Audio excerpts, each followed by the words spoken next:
দীর্ঘদিন পরিত্যক্ত থাকায় অবৈধ দখলে চলে গেছে পাবনা ঈশ্বরদীর একমাত্র স্টেডিয়ামটি। প্রভাবশালীরা গড়ে তুলেছে গরুর খামার।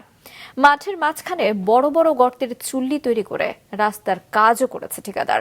চুরি হয়ে গেছে অফিস এবং ড্রেসিং রুমের দরজা জানালা সহ সকল ক্রীড়া সামগ্রী। রাতুল ইসলাম সুমনের ক্যামেরায় উৎপল মির্জার রিপোর্ট। এই ভুতুড়ে পরিবেশ দেখে বোঝা কঠিন এটি ঈশ্বরদীর একমাত্র স্টেডিয়াম, যা একসময় ছিল এ অঞ্চলের ক্রীড়াঙ্গনের প্রাণকেন্দ্র। বিগত ৩ সরকারের সময়ে ৩ বার হয়েছে নাম পরিবর্তন, কিন্তু স্টেডিয়ামটির হয়নি কোনো গুণগত পরিবর্তন, পড়েনি উন্নয়নের কোনো ছোঁয়া। স্থানীয় খেলোয়াড় ও ক্রীড়া সংগঠকেরা জানান ২০২০ সালে এ মাঠ সংস্কারে রূপপুর পারমাণবিক বিদ্যুৎ প্রকল্পের মাটি এনে ভরাট করা হয়। সেই মাটিতে ছিল বড় বড় পাথরের টুকরো, ইট, বালু, সিমেন্ট সহ নির্মাণ সামগ্রীর খণ্ড অংশ। ফলে অল্প সময়ের মধ্যে পুরো মাঠের অনেক অংশ কংক্রিটের ঢালাইয়ের মতো শক্ত হয়ে যায়। ফলে তখন থেকেই বন্ধ সব ধরনের খেলাধুলা। রূপপুর পারমাণবিক বিদ্যুৎ কেন্দ্রের যে ভূগর্ভস্থ মাটি, সে মাটিটা ফেলে সেই স্টেডিয়ামটাকে নষ্ট করে দেওয়া হয়েছে। এখানে এইগুলো যা কিছু আছে আপনারা দেখতে পাচ্ছেন যে সবকিছু কংক্রিট হয়ে আছে।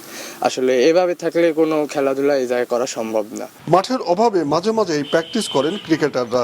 তবে গত ৬ বছর ধরে বন্ধ সব ধরনের টুর্নামেন্ট সহ নিয়মিত খেলাধুলা। দীর্ঘ সময় পরিত্যক্ত থাকায় চুরি হয়ে গেছে স্টেডিয়াম ভবন ও ড্রেসিং রুমের দরজা জানলা, লোহার গ্রিল সহ খেলাধুলার সরঞ্জাম। রাত হলেই বসে মাদকের আড্ডা।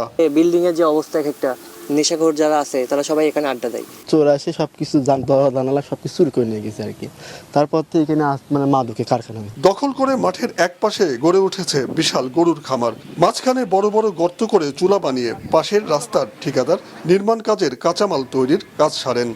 মাঠেই স্তূপ করে রাখা হয়েছে ইট, বালু আর খোয়া। আগে এই মাঠে আমরা অন্যান্য টিমের সাথে ম্যাচ খেলতাম যখন মাঠটা ভালো ছিল। এখন এই মাঠটা খারাপ হওয়ার জন্য আমরা কোনো বাইরে থেকে টিম ডাকতে পারি না। মাঠটি সংস্কার ও অবৈধ দখলমুক্ত করার আশ্বাস দিচ্ছেন জেলা ক্রীড়া কর্মকর্তা।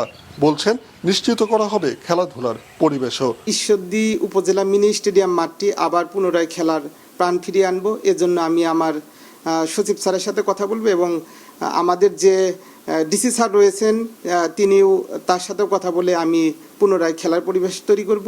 ঈশ্বরদীর ক্রীড়াঙ্গনের সোনালী অতীত ফিরিয়ে আনতে একমাত্র স্টেডিয়ামটিকে আবারও খেলাধুলার যোগ্য করে গড়ে তোলার দাবি স্থানীয়দের। উৎপল মির্জা, মাছরাঙা সংবাদ, পাবনা।